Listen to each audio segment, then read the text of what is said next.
Quando estamos diante de Jesus, esse Galileu que cantamos, ele vem a nós e se revela de formas extraordinárias e nos faz ver coisas que antes não enxergávamos, segredos que nos estavam ocultos, e ele vai descortinando um após outro em nossas vidas, alguns deles repentinamente, assim que temos o encontro com Jesus, e outros, à medida do caminho, à medida do percurso, ele vai gradativamente mostrando a nós. E alguns deles a gente só vai descobrir quando de verdade, em face a face, estaremos com esse Jesus. E hoje eu vou falar mais um segredo que Jesus vem e descortina para nós, descortina para você, mamãe, para você, papai, para todos esses que se aproximam, independentemente do seu papel, a esse Jesus maravilhoso. E existem coisas em nossa vida que, com o tempo, elas se tornam obsoletas. Talvez você já viveu o suficientemente para se desfazer de sua casa muitas coisas, pertences, que hoje já não tem o menor sentido, não tem razão de ser, dada a nova condição e a realidade de vida. Por exemplo, máquina de escrever. Muitos de vocês cresceram, eu também, minha mãe, ali, uma máquina de escrever, e hoje já não se tem mais isso. E o que é absolutamente comum, normal, porque as coisas com o tempo tendem a ficar ultrapassadas, elas perdem a condição de uso, perdeu o sentido de existência. A grande questão, no entanto, é quando pessoas se tornam obsoletas. Quando o ser humano ele fica preso ao passado, ele não consegue avançar, dada a nova condição de vida, a nova realidade em que ele se encontra, ele não consegue viver bem. Ele se torna inadequado a essa situação e, de certa forma, encostado e inutilizado. E eu não sei se essa crise passa com os irmãos, mas eu tenho ela, que é o medo de desperdiçar a minha vida. Eu tenho medo disso. Frequentemente surge no meu coração sentimentos de inutilidade. Porque ser ocupado não é sinônimo de ter uma vida bem-sucedida. Ser ocupado não é sinônimo de ser útil. Duas coisas diferentes. Então eu tenho uma agenda da qual eu posso me atarefar e eu posso me doar às demandas que surgem ao meu caminho. Eu posso lotar o meu mundo de atividades e mesmo no final de tudo isso, mesmo conseguindo cada item daquela agenda, eu assim não senti realizado, senti que eu não adicionei, não agreguei, que os resultados não foram significativos. Eu não sei se você já pensou assim ou já sentiu assim, mas esse sentimento de vida desperdiçada, esse medo de passarmos por esse mundo em branco, é um tanto angustiante. E ainda mais depois quando você vai dobrando as décadas na sua vida, eu já dobrei a década dos 30, 40 está chegando, são momentos críticos na sua vida que você começa a se questionar. Será que eu estou desperdiçando a minha vida? Será que eu estou conseguindo cumprir aquilo que, de fato, me faz ter uma existência pelo menos razoável? Será que isso está acontecendo comigo? E esse sentimento de vida desperdiçada, esse medo de passarmos em branco nesse mundo, é tanto angustiante, ainda mais quando você se dedica tanto, a boa parte da sua vida, em algo que terminou fracassado. Você, por exemplo, investiu anos e anos de sua vida num casamento, mas ele acabou. Você amava uma relação de amizade, gostava muito da pessoa, mas hoje você não é mais amigo dessa pessoa. Você se esforçou anos de sua vida para se especializar numa profissão, mas não se vingou. Não deu certo. Você investiu poupança e dinheiro em algo do qual surgiram imprevistos na sua vida, você teve que arrancar tudo e ainda ficou faltando. Fracassou, não deu. Você talvez servia ardentemente na igreja, com seus dons, seus talentos, você se dedicava sacrificialmente, amava aquilo, mas no final aconteceu algo que não rendeu e você se viu numa situação obrigado a sair. a começar tudo de novo, talvez numa igreja nova, e aquilo não deu certo. São acontecimentos na nossa vida que dedicamos boa parte naquilo, acreditamos naquilo, doamos aquilo, mas que no final o que colhemos são fracassos. Afinal de contas, como nós podemos saber que não estamos desperdiçando a nossa vida? Uma excelente pergunta. Como que eu posso saber que a minha vida não é desperdiçada? E aqui eu peço a vocês abrirem a palavra de Deus no livro de Atos. Lucas, ele escreve o Evangelho e ele continua. Lucas não para, ele escreve Atos também, que é logo depois. E nós temos no capítulo 13, aqui no versículo 36, algo que nos diz a respeito de uma vida não desperdiçada. Não desperdiçada. E diz o texto: tendo, pois, Davi servido ao propósito de Deus, em sua geração, adormeceu, foi sepultado com seus antepassados, e o seu corpo se decompôs. Em outras versões, o seu corpo se apodreceu. Davi, tendo servido ao propósito de Deus em sua geração, adormeceu, foi sepultado com seus antepassados, e seu corpo se decompôs. Eu fico pensando o que levou a Davi a não ter uma vida desperdiçada. A resposta de Davi para uma vida não desperdiçada não estava no fato de que ele não teve perdas. Nós conhecemos a história de Davi, o rei de Israel, e que ele colheu perdas dolorosíssimas na vida dele, de que talvez ele nunca foi capaz de se completamente reverter esse sentimento. O seu filho morreu, Absalão, a morte dentro da sua família, filho matando o outro.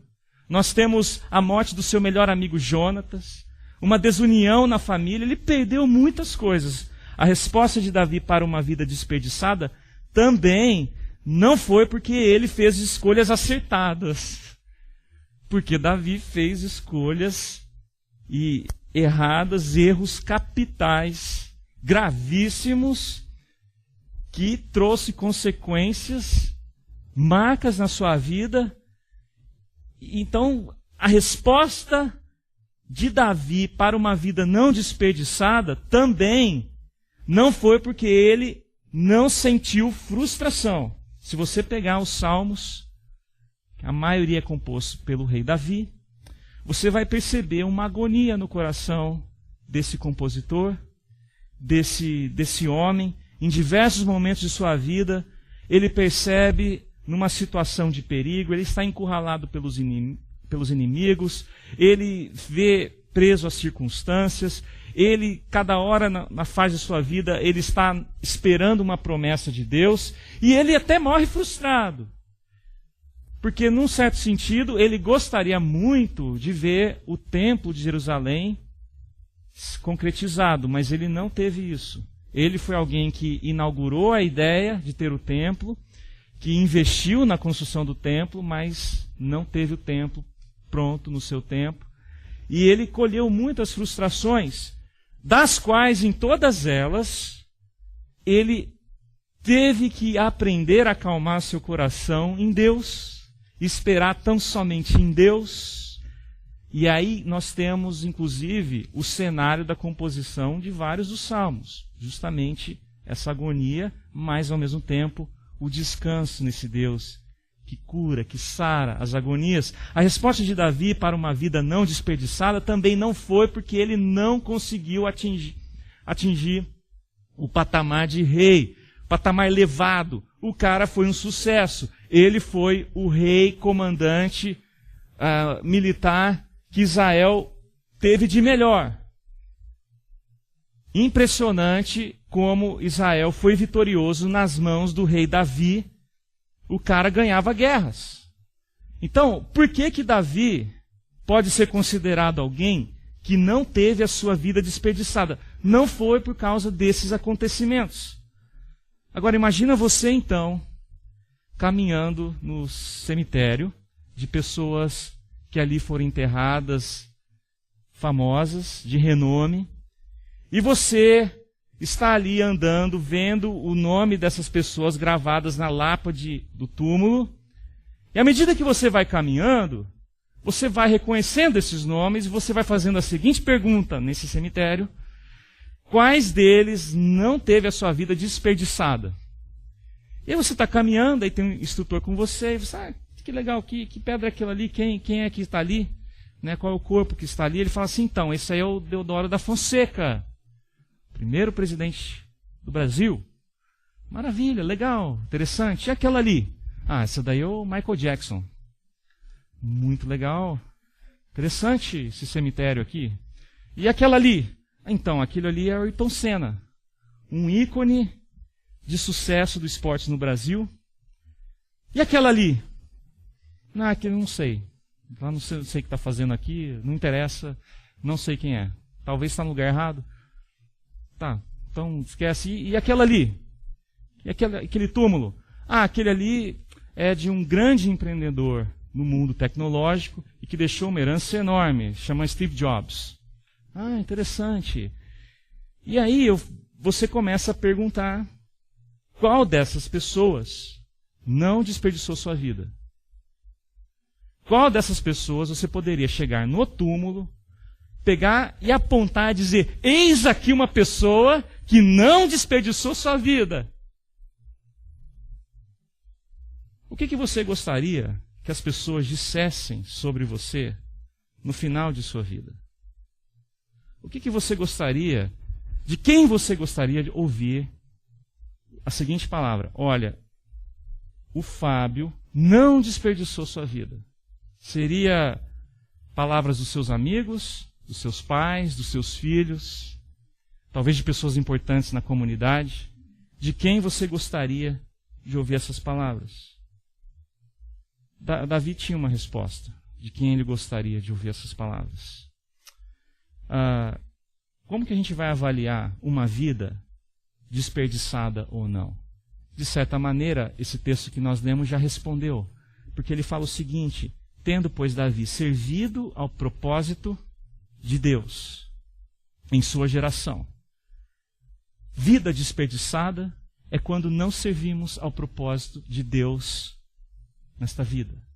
Vida desperdiçada é quando nós abandonamos o propósito de Deus para as nossas vidas. Porque no final das nossas vidas, as palavras de quem realmente importa, de que realmente vai fazer diferença, não são as palavras dos familiares, dos conhecidos ou dos distantes, mas tão somente a palavra de alguém. A palavra do nosso Criador. A palavra de Jesus. Então, Davi, ele tinha uma resposta a isso. Aliás, Davi, apesar de todos os erros que ele cometeu, nós sabemos a história dele, uma coisa é certa: Davi, ele não desperdiçou a sua vida porque ele não perdeu a sua paixão por Jesus. Davi, ele usou como parâmetro toda aquela história de adolescência e juventude que ele teve sendo pastor, e ele, inúmeras vezes, retirado nas cavernas, derramando seu coração ao Senhor, compondo canções e poemas ao Senhor. E isso na vida dele serviu como o fundamento, o refúgio, o parâmetro para toda a sua vida. E é algo que ele continuou repetindo, independentemente das funções diferentes que ele foi assumindo na sua vida. E nós entendemos que ele foi alguém apaixonado por Deus.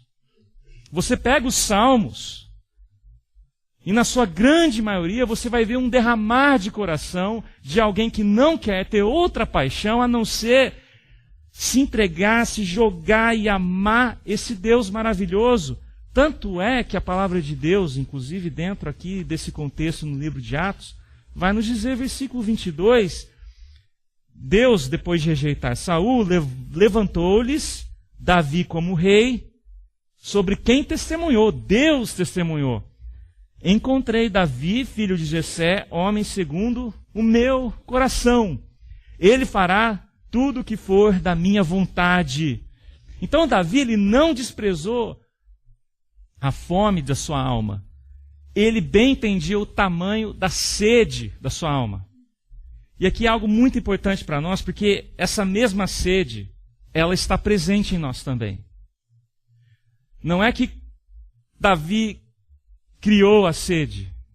A sede já existia, ele só a reconheceu do tamanho que ela é.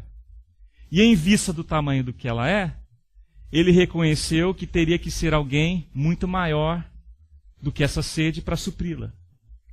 E não é que nós não temos sede. Não é o problema do ser humano. O problema do ser humano é que nós não reconhecemos a sede, ou quando a reconhecemos, damos pouco valor a ela e tentamos supri-las com coisas menores do que Deus. Mas Davi não. Davi, ele se sentia apertado, ele não buscava atalhos, ele não buscava alternativas, ele não usava tão somente de sua sabedoria para contornar os atalhos. Ele tinha seu lugar. Ele tinha a sua paixão já pré-estabelecida. Não era que ele era alguém que confessava a Deus e nas conveniências ele ia servindo esse Deus, mas com crise chegando, ele achava suas alternativas, mas aí quando não sobra nenhuma mais, ele volta a Deus e fala: Deus, tenha misericórdia, já tentei de tudo, não resolve a minha vida. Davi, ele sabia entregar tudo a Deus, antes mesmo de tomar a decisão, porque ele tinha uma paixão sobre isso. E nós somos como Davi. Nós temos uma sede enorme dentro de nós. Nós somos criados para o infinito. Pensa sobre isso. Não existe nenhuma representação na face da terra, nenhuma referência que eu possa apontar e falar assim: isso aqui vai conseguir saciar a minha sede. Porque a minha sede é infinito. E o que nós experimentamos nesse mundo é a finitude de todas as coisas criadas. Então a nossa alma, ela clama para o além, para o transcendental, e é por isso que a gente tem religião, e religião nunca morreu ao longo de toda a história humana, porque uma não deu certo, a gente vai e inventa outra, porque nossa alma pede.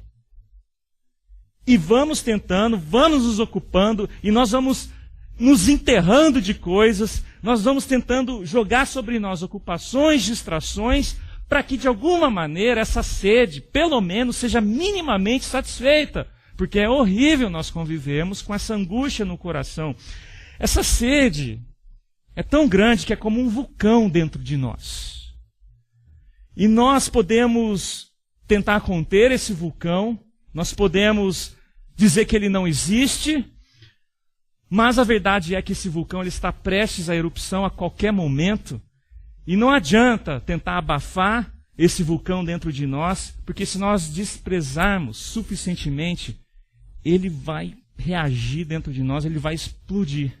Ele vai provocar desastres na nossa vida. Porque o vulcão nada mais é do que o protesto da nossa alma dentro de nós. De que nós somos criados para viver apaixonados. Você foi criado para viver apaixonado. E quando nós não encontramos um mínimo de paixão na nossa vida, o vulcão, ele entra em erupção. Porque a busca para essa felicidade está evidente em todos os seres humanos. Quando não presenciamos essa felicidade, pelo menos alguns lampejos dessa felicidade, nós corremos grandes riscos de nos drogar nas sensações que a química nos traz, nos prazeres sexuais. Quando nós não encontramos a alegria mínima, nós corremos grandes riscos de colocar todo o nosso empenho, toda a nossa dedicação na carreira profissional.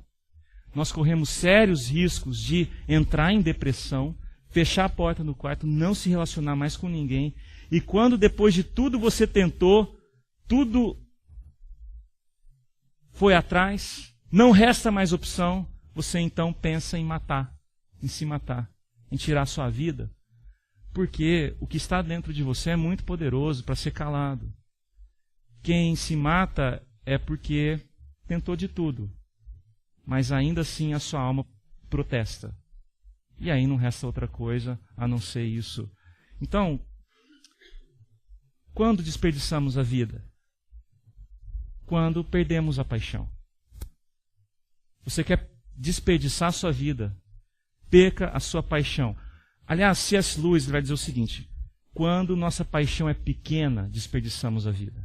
E o que ele fala é bem interessante, foi usado por inúmeros outros homens de Deus na história. Nessa seguinte citação, ele fala: o nosso Deus, o nosso Senhor, considera nossos desejos não demasiadamente grandes, mas demasiadamente pequenos. O jeito que a gente realiza os nossos desejos são demasiadamente pequenos. Ele fala: somos criaturas divididas, correndo atrás de álcool, sexo e ambições, desprezando a alegria infinita que se nos oferece, como uma criança ignorante que prefere continuar fazendo seus bolinhos de areia numa favela, porque não consegue imaginar o que significa um convite para passar as férias na praia. Então me diga, o que é grande o suficiente para acomodar o tamanho de nossa sede da alma? Será o amor romântico? Porque eu me lembro muito bem quando eu fiquei apaixonado pela Camila. E aquilo me serviu, sim, de não me sentir que eu estava desperdiçando a minha vida. Mas o amor romântico também passa. O que é capaz de acomodar o tamanho da nossa paixão? Será a carreira profissional que um dia você idealizou na sua mente? Será que se você conseguir quebrar a barreira financeira na sua vida, aí sim essa sede da sua alma ela vai conseguir ser satisfeita? E aí você não vai ter mais limitações, você vai ter aquisições materiais que você sempre quis na sua vida. Pensou no carro esportivo? Considera-o na sua garagem. Pensou numa casa de praia? Considera essa casa no teu nome. Aí uma pergunta no final de tudo isso: o que a sua alma vai fazer com todas essas aquisições? O vulcão não se silencia. Ele continua protestando, porque tudo isso é finito. E esse vulcão é assim, essa alma é assim, porque o Criador, ele codificou dessa maneira. Ele nos codificou a tal ponto que nós vivemos vidas desperdiçadas, se não miseráveis, enquanto não encontrarmos com esse Deus, com o Deus infinito, transcendental. Então, na nossa vida, é assim. Nós presumimos que se fizermos certas coisas, a nossa alma ficará feliz. E até que a gente engana ela por um pouco de tempo. Depois ela protesta. O vulcão vem com mais força ainda e fala: não é isso. É por isso que quem se droga não consegue ficar só naquelas miligramas, o cara tem que aumentar a dose. É por isso que quem agarra a carreira profissional, ele não consegue parar, ele quer crescer. É por isso que quem já é rico quer ser milionário. E quem quer ser milionário quer ter mais milhões ainda colecionados. Porque é uma sede da alma. Você não consegue dizer para o ser humano: pare e não busque mais a felicidade. Não tente mais ser apaixonado por algo. Se você conseguir conter uma pessoa assim, saiba que ela vai ter que se matar. Não tem jeito. Então, vem Jesus na nossa vida. E Ele abre o nosso coração. E Ele começa a revelar lá dentro a realidade desse vulcão, desses anseios nossos. E Ele não somente abre isso para nós que antes nos estava oculto, que não sabíamos, que o mundo não nos disse, que as propagandas não nos informou. Ele vem e abre. E mais do que isso, Ele coloca em nós uma paixão lá dentro. Uma paixão que acomoda o tamanho dessa ansiedade. Veja o que o apóstolo Paulo ele fala sobre esse Jesus entrando na vida dele e lidando com as suas angústias de tal maneira que a sua paixão agora não tem outro nome senão aquilo que ele fala de evangelho. Olha só Atos capítulo 20, versículo 24. O apóstolo Paulo ele fala o seguinte: todavia não me importo, nem considero a minha vida de valor algum para mim mesmo. Minha vida já não tem valor. Essa vida que antes eu vivia buscando a sede nas finitudes dos oferecimentos dessa vida, esse tipo de vida já não tem valor. Por quê? Porque Jesus, ele abriu em mim, algo me fez ver e colocou lá dentro outra paixão. É o que ele está falando. Então, continuando, qual é a paixão de Paulo? O que importa para Paulo? Se tão somente puder terminar a corrida e completar o ministério, que era a paixão de Paulo, que o Senhor Jesus me confiou, e aqui está então explícito para nós essa paixão de testemunhar do Evangelho da graça de Deus. O que Paulo está dizendo é o seguinte: eu não vou jogar fora a minha vida. Eu terminarei a corrida e eu terei minha paixão por esse Evangelho da graça de Deus, custe o que custar. Eu farei toda a minha vida em volta disso. Isso é impressionante, meus queridos. Nós precisamos fazer uma distinção muito clara desse aspecto do Evangelho. Não é que eu estou aqui com os anseios do meu coração, porque todo ser humano tem, temos esse vulcão dentro de nós, exigindo e fazendo demandas. Não é porque temos isso que nós vamos caminhando e vamos tentando acalmar esse vulcão. Quer um pouco de carreira profissional? Vamos tentar. E aí, alma, como é que você está? Não estou bem, não estou bem. Precisa casar? Então vamos casar, alma. E aí, gostou? Gostei, mas não estou bem. Falta mais. Ah, é filho, falta filho. Então vamos ter uma família. E aí, alma, gostou? Tem uma família, os filhos aí. Não estou bem. Então é mais conforto, alma. É mais férias. Aposentadoria. Alma, me diz para mim. O que é isso? E aí fala, não, é que falta uma coisa, vai para Deus, busca a Deus, fala para Ele te dar isso que está faltando aí. E a verdade é que você não se converte. Você, a vida toda, sempre esteve à mercê das suas pequenas paixões, e quando você vai a Deus, você não troca de paixão. Você quer que Deus se renda às suas pequenas paixões. E você usa Deus. Ele é seu funcionário, e você vem na igreja, você se chama de evangélico, você canta hinos para Deus, você dá dízimo até, você pode até se tornar membro, mas não houve conversão. Não houve conversão de paixões. E a cultura evangélica acomoda você perfeitamente nesse pensamento. Você não precisa fazer nada, só deixar se levar, porque não houve conversões de paixão, até que Jesus aparece na sua vida. E ele tira essas angústias, ele abre, ele expõe, e ele coloca lá dentro uma paixão. E a gente pergunta, que paixão que é essa? O amor por ele. Porque essa sempre foi a angústia do povo de Deus.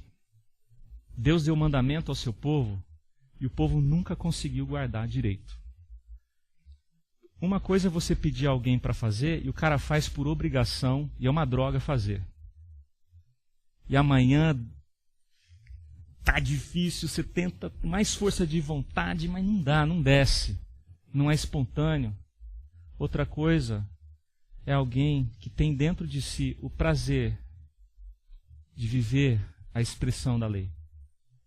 Em outras palavras, Jesus que cumpriu a lei, ele vem a nós e coloca dentro de nós uma paixão. Qual é a paixão? A paixão por ele, pela pessoa dele. E é justamente isso que nos permite não ter uma vida desperdiçada. Nós trocamos tentativas pequenas e frustradas, paixões pequenas e frustradas de saciar a nossa alma pela paixão por Jesus. Porque Jesus é infinito. Porque Jesus é Deus. Porque Ele é perfeito. Porque Ele nos criou? Porque Ele é eterno? Porque Ele é infinitamente sábio, soberano e muito maior de tudo aquilo que nós conseguimos imaginar a respeito dele.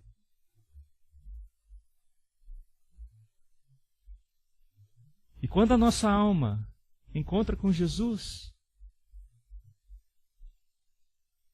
o vulcão some. E existe uma satisfação dentro de nós. E a gente fala conosco mesmo, demorou, hein? Demorou. Quantos anos de minha vida eu desperdicei? Quantas vezes eu fui enganado pelas propagandas, achando que produtos, aquisições e que a vida que eu precisava era esse tipo de prosperidade. Minha alma, a nossa alma, ela não nos engana, meus irmãos. Quer um exemplo mais claro, evidente, exposto a nós, assim, de maneira nua e crua, de que a nossa alma não nos engana? Celebridades. Não seria as celebridades o ícone de sucesso que a nossa sociedade levantou? Afinal, os caras têm de tudo, como quer e quando quiser. Mas, no entanto, um dos testemunhos mais tristes é quando alguns deles decidem abrir um pouco o seu coração. Se não, quando alguns poucos deles mostram o que está dentro do seu coração, tirando a vida. Como é possível alguém viver feliz com 5 casamentos na sua história? É o mesmo caso da mulher samaritana. Existe uma angústia na alma. Existe algo, um vulcão lá dentro. E somente o que é infinito, e que veio até nós, e que fala a nossa linguagem, e que é capaz de transmitir a glória de Deus, é que satisfaz essa alma. Enquanto isso não acontece, pessoas são obsoletas. Elas são ultrapassadas. Porque elas não conseguem se sentir útil. A sua alma sempre acusa. Você tem muito dinheiro, hein? Parabéns. Você tem muito nome, hein, na sociedade? Parabéns. Ó, quantas pessoas gostariam de estar no seu lugar? Olha os seus títulos. Parabéns. Mas a alma fala assim, eu te conheço. Eu sei que você não é feliz. Porque nós precisamos desse infinito. Então, o que é maravilhoso que Paulo está falando aqui é que ele uniu a sua vida com Jesus agora. Ele vai falar isso de várias outras formas. Eu estou crucificado com Cristo, Ele está em mim, agora a vida que eu vivo, eu vivo pela fé por meio dele. A minha vida é Deus. A minha vida é Jesus. É isso que Paulo está dizendo. E isso significa o seguinte, que eu em mim mesmo, eu tenho uma vida obsoleta mesmo. Eu tenho uma vida ultrapassada, eu não sei viver. Você coloca a vida na minha mão, eu maltrato essa vida. Eu jogo ela no lixo. Não sei viver. Mas agora essa vida que eu não sei viver, eu não tenho mais. Eu coloquei na mão de Jesus e a vida dele é que eu peguei para mim, emprestada, é minha.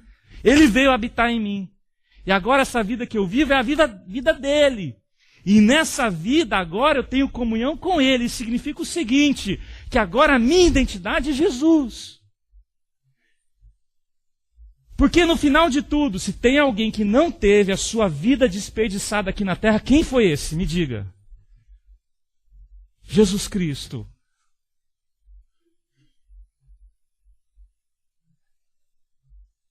Eu me ajunto a Jesus Cristo.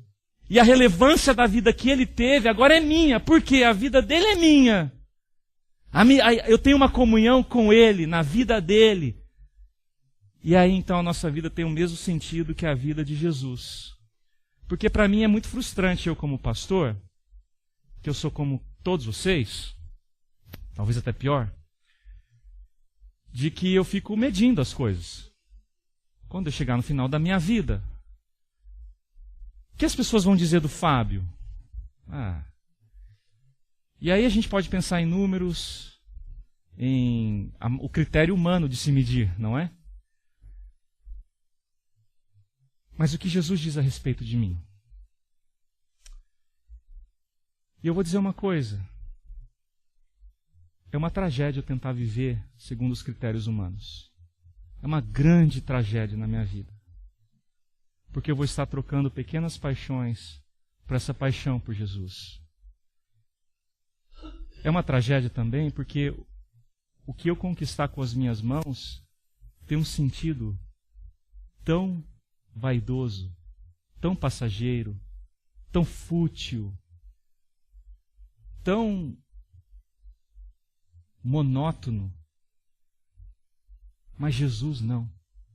Jesus não é monótono. A vida de Jesus, quando eu abraço Jesus, eu não sei o que é, não sei dizer direito, não sei interpretar, é sobrenatural, é um mistério.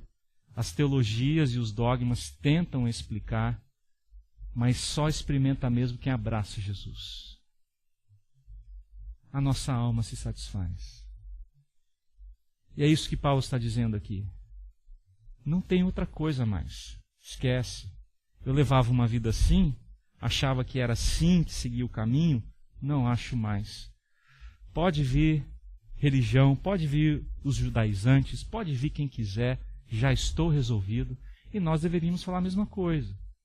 Pode vir quem quiser, pode vir a cultura evangélica, pode vir a teologia não sei das quantas, pode falar o que quiser. Jesus de Nazaré. É Ele. E é isso que a gente tenta experimentar na nossa igreja. Tão somente Ele. É isso que eu quero na minha vida, tão somente Ele. E interpretar tudo que temos em mãos na Bíblia a partir dessa pessoa maravilhosa que é Jesus. Porque até mesmo a boa teologia não nos sacia. Até mesmo os bons dogmas, os bons costumes, a boa denominação não nos sacia. Só Jesus. Só Jesus. Então, como é que eu aprendo a viver com esse Jesus? Isso é interessante. Porque se Deus me deu uma carreira profissional, eu contemplo essa carreira profissional agora com Jesus. Se Deus me deu um trabalho de dignidade, agora eu aprendo a trabalhar com Jesus. Eu estou com Jesus agora, Ele está comigo, a vida dele é minha. Eu continuo fazendo as coisas que eu faço como ser humano, inclusive vocês, mães, seu papel de mãe, mas agora você faz na perspectiva da vida de Jesus. E você consegue aderir o que você faz rotineiramente e que aquelas coisas que ninguém vê, aquelas coisas que o mundo fala, o que você faz não tem muita importância, porque você não ganha muito mesmo. Você consegue aderir o valor disso para Jesus, para o reino de Deus. Você consegue enxergar tudo numa perspectiva diferente. Se Deus me deu o sustento, provisão de cada dia, com Jesus agora eu aprendo a apreciar tudo isso com Ele. Porque sentar à mesa com um pão duro na mão, enquanto seus vizinhos têm o churrasco acontecendo, é um pouco difícil subir em nós a expressão de gratidão. Mas se você sentar à mesa com um pão duro na presença de Jesus, o pão pouco importa. Eu tenho tudo aqui. Eu descarto os banquetes. Eu tenho Jesus. E minha alma que não mente, fala, é verdade. Você tem um infinito diante de você. É verdade. Que trague mais pão duro, enquanto Jesus permaneça. E é assim que deve ser a nossa caminhada espiritual. Não é, Senhor, Tu é pão duro, hein, Deus? Pão duro me dá pão duro. Não é assim. Porque quando a nossa alma encontra com Jesus, nossos pedidos mudam. A nossa alma, essas explosões, desses pedidos que nós levantamos a Deus, mudam. Então, o que é uma vida de grande desperdício? É uma vida que eu até posso professar evangélico, mas que eu nunca encontro minha paixão em Jesus. Nunca encontro minha paixão em Jesus. John Piper ele escreveu um livro, fala assim, não joga fora a sua vida. E eu vou ler 2 parágrafos que falam o seguinte, você pode acompanhar, ele fala assim, com essas descobertas de Jesus, eu agora me senti livre para afirmar o propósito de Deus para a minha vida revelado na Bíblia. Eu estava livre para vivenciar a paixão única, porque antes era competitiva. Era paixão dividida, agora é única pela supremacia de Deus em todas as coisas. Eu fui salvo da vida desperdiçada. O que é uma vida desperdiçada? É você pegar o tamanho da sede da sua alma e você começar a tentar alimentar ela com paixões mínimas nesse mundo. E ficar tentando te enganar a vida toda com isso. John Piper, como um convertido, se viu livre disso. Agora a vida podia ter um sentido para mim, o mesmo sentido que a vida de Deus tem, apreciar e demonstrar sua grandeza. Eu já estava livre para abraçar o final da minha velha busca. É o que a gente busca desde quando nasce.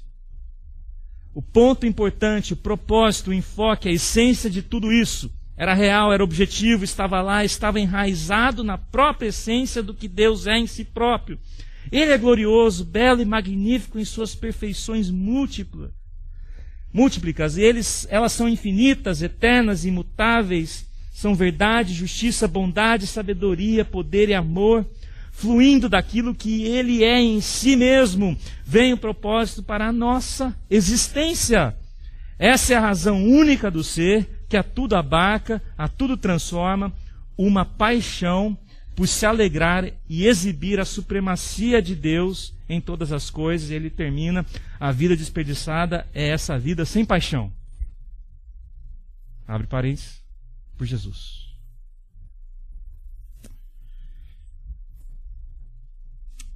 Porque o difícil mesmo na nossa vida é quando a gente chega no final e a gente descobre que a gente não amou. Não amou as pessoas que passaram no nosso caminho.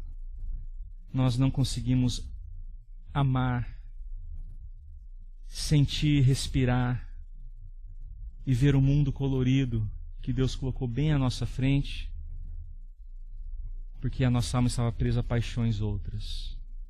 O triste na nossa vida é quando a gente percebe que a gente não amou Jesus. Porque essa pergunta, de novo, você me ama? Essa é a pergunta de Jesus. Não tem outra. Você me ama. Porque se eu amo, a minha vida não é desperdiçada. E aí nós encontramos nosso consolo. Que foi o consolo de Davi também, em vários salmos, como o Salmo 18, que fala: eu te amo, ó Deus. Tu és minha porção. Eu te amo.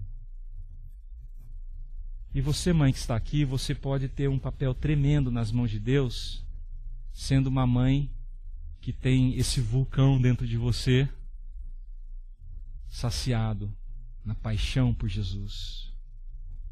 E você conseguir multiplicar essa paixão na vida dos seus filhos. Que adianta ter uma mãe que tem uma agenda toda lotada em volta do seu papel como mãe, mas que no final sente que tem desperdiçado a sua vida. Mas se você é capaz de multiplicar essa paixão de Jesus na sua vida, na vida dos seus filhos, é isso que vai ficar. Porque não tem outra pergunta além dessa. Você me ama? Então, uma pergunta: o que você considera um grande desperdício na sua vida? Eu já vi histórias de pessoas que vêm no Brasil. É uma grande aventura, não é? É uma aventura morar aqui. Vocês são tudo louco, queria dizer isso. Eu também. Nós somos tudo loucos de querer vir morar aqui nesse país, deixar a família lá, deixar a nossa terra e vir se desbravar nesse território aqui, que não é cultura nossa, não é língua nossa. E aí tem gente que é mais doida ainda que outras e deixa metade da família lá e tal. É uma bagunça total. Bagunça total. Sem contar uns que o jeito de chegar aqui foi um negócio bem aventureiro mesmo. Nós somos loucos com isso. Mas aí eu ouço vários testemunhos de pessoas que tinham grandes expectativas quando chegar aqui. Vale a pena, hein? Porque aqui você liga a TV lá, Estados Unidos, né? E as pessoas, elas olham os filmes lá no Brasil, falam: as casinhas são tudo assim, vou ter uma. Vou ter esse trabalho, vou ter minha dignidade construída nesse país. Até quando você chega. Aí você vê que não é nada disso. Você vê que aqui o ritmo da vida, ele te consome, ele te reduz, ele te frustra, e você se sente alguém que talvez olha para trás e pergunta: será que valeu a pena eu ter saído do Brasil há 10 anos atrás e estar onde eu estou hoje? E aí brota no nosso coração aquilo que a gente sempre ouve: talvez eu esteja desperdiçando a minha vida. Ainda mais quando adicionada aquela questão de que muitos deixaram uma profissão no Brasil e que aqui você não pode ter. Ainda mais quando nós consideramos o ambiente familiar de conforto no Brasil, da proximidade dos pais e familiares, e aqui você é um sozinho, condenado aí, no mundo da competição, brasileiro querendo passar a perna em você. E você se pergunta, será que valeu a pena? Mas eu queria dizer o seguinte, eu vou encerrar com isso. O grande desperdício não é esse. O grande desperdício é você viver aqui nos Estados Unidos e passar anos de sua vida aqui sem a paixão por Jesus. Esse é desperdício. Você perdeu o amor por Jesus, pelas pessoas, pelos brasileiros, pelos americanos, pelo seu vizinho. Você começar a se endurecer. Jesus revela para nós qual é o segredo do desperdício. Bom, o segredo do desperdício é você perder a paixão por mim. Aí você desperdiça a sua vida. Que esperança que temos, não é? De resgatar o valor da nossa vida, porque o que marcou a geração no tempo de Davi foi que ele teve um coração segundo o de Deus. E nessa terra, então, o que eu posso dizer para vocês hoje, não perca a sua paixão por Jesus. Não troque essa paixão pelas outras paixões de propaganda americana que é colocada aqui. Tem um proprietário do Chicago Bulls, Jerry Hersford, ele fala o seguinte, ele foi proprietário do Michael Jordan. E você sabe, Michael Jordan aposentou, e ele falou o seguinte, olha, o Michael Jordan, quando se aposentou, ele está vivendo o sonho americano. O sonho americano é atingir um momento na vida em que não é preciso fazer nada que você não queira e em que você pode fazer tudo o que quer. Não ser preciso fazer nada que você não queira. Maravilha. E mais do que isso. E você poder fazer tudo o que quer. Até que a nossa alma chega lá no final e fala, mentira. Mentira. E aí a gente vai jogando baralho na nossa vida, né? É o baralho da casa, do carro, do amor romântico, das amizades, da carreira profissional. E aí, como um bom baralho, a gente até gosta de jogar, mas depois de umas partidas a gente cansa, né?